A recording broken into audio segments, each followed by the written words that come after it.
this is actually my first video on LinkedIn, which is quite exciting.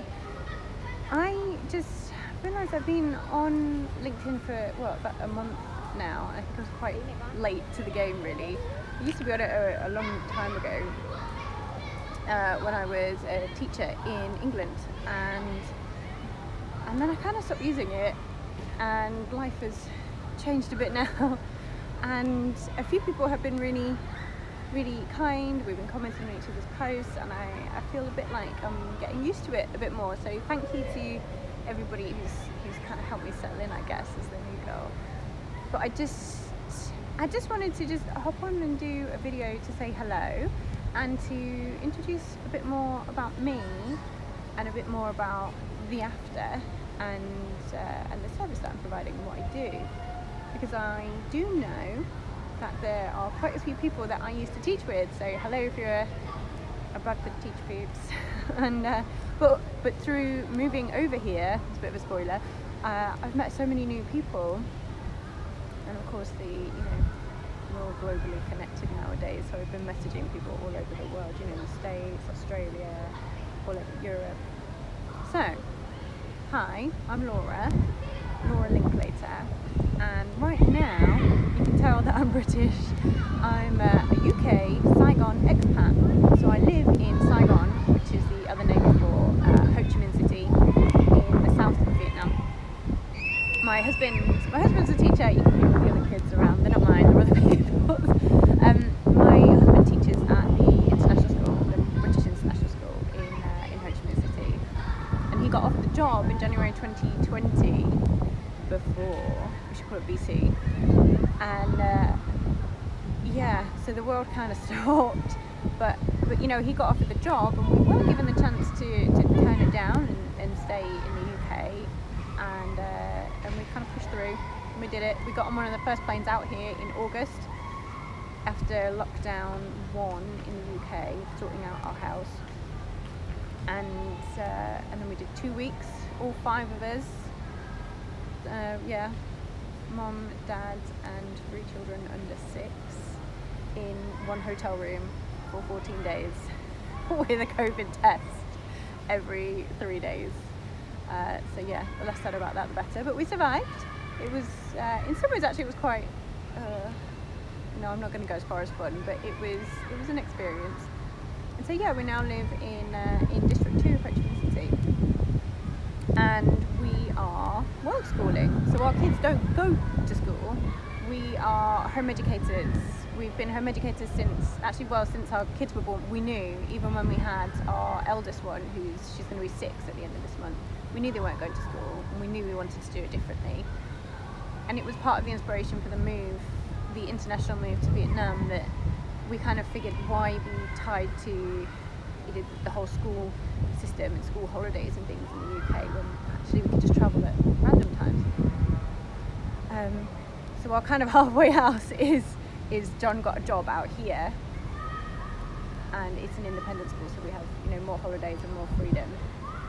I obviously said goodbye to nearly all of my tutoring clients and set up this course and program using all of my skills that I learned from my previous jobs working I worked for the police in youth offending liaison, and then I left the police to become a teacher because I just realised that it was the same. I was working with children at risk of becoming radicalised, and it was amazing. My degree is Arabic and Persian, and lived in London, lived in Damascus as part of my degree.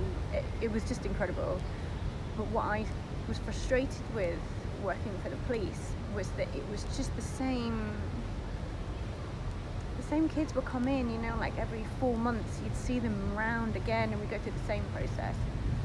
And at that point I'd identified that they all had similar needs, in that because I was dealing with young people from the far right all the way through to religious extremism.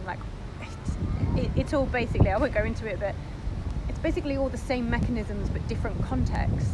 And so what I noticed as the commonalities were poor literacy, poor numeracy in most cases, and a lack of critical thinking.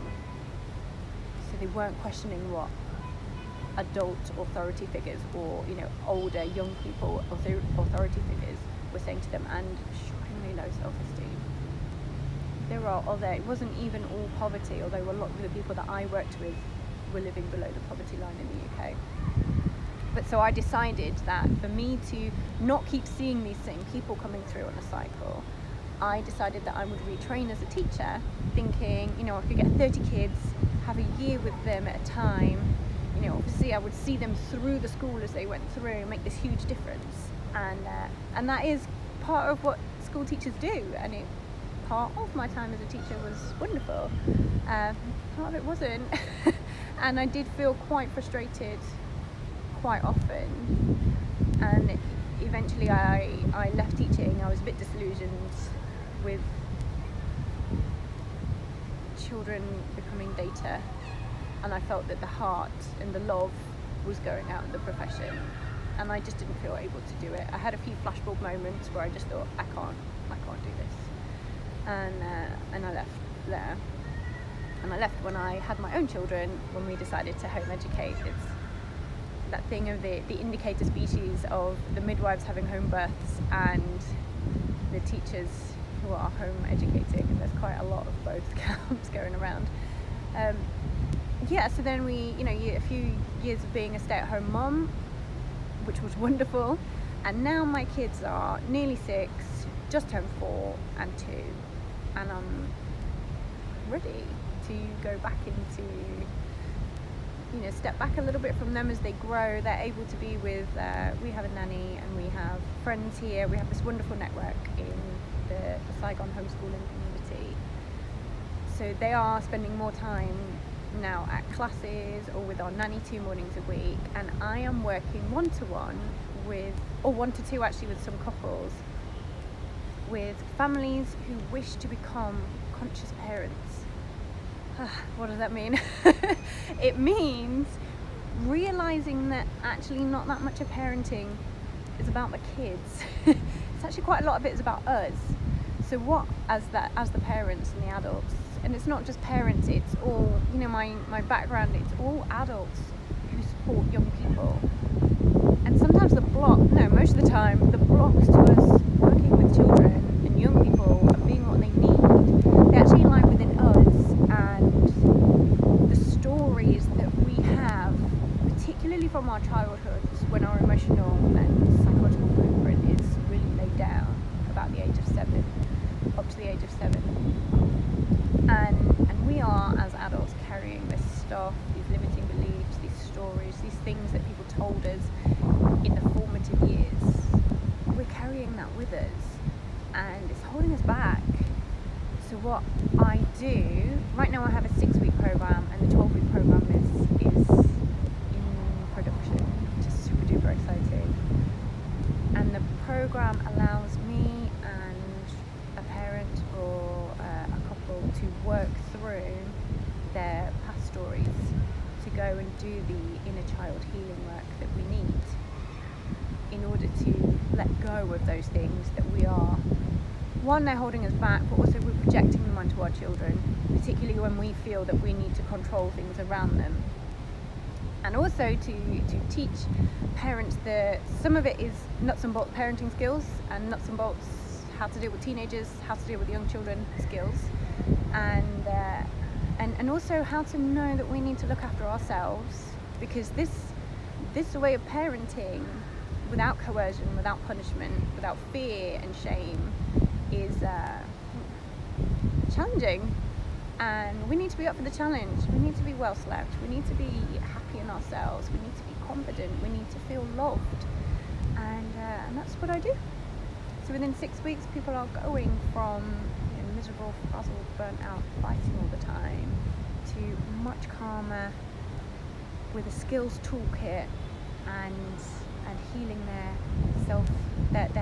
self inner child, and moving forward with love.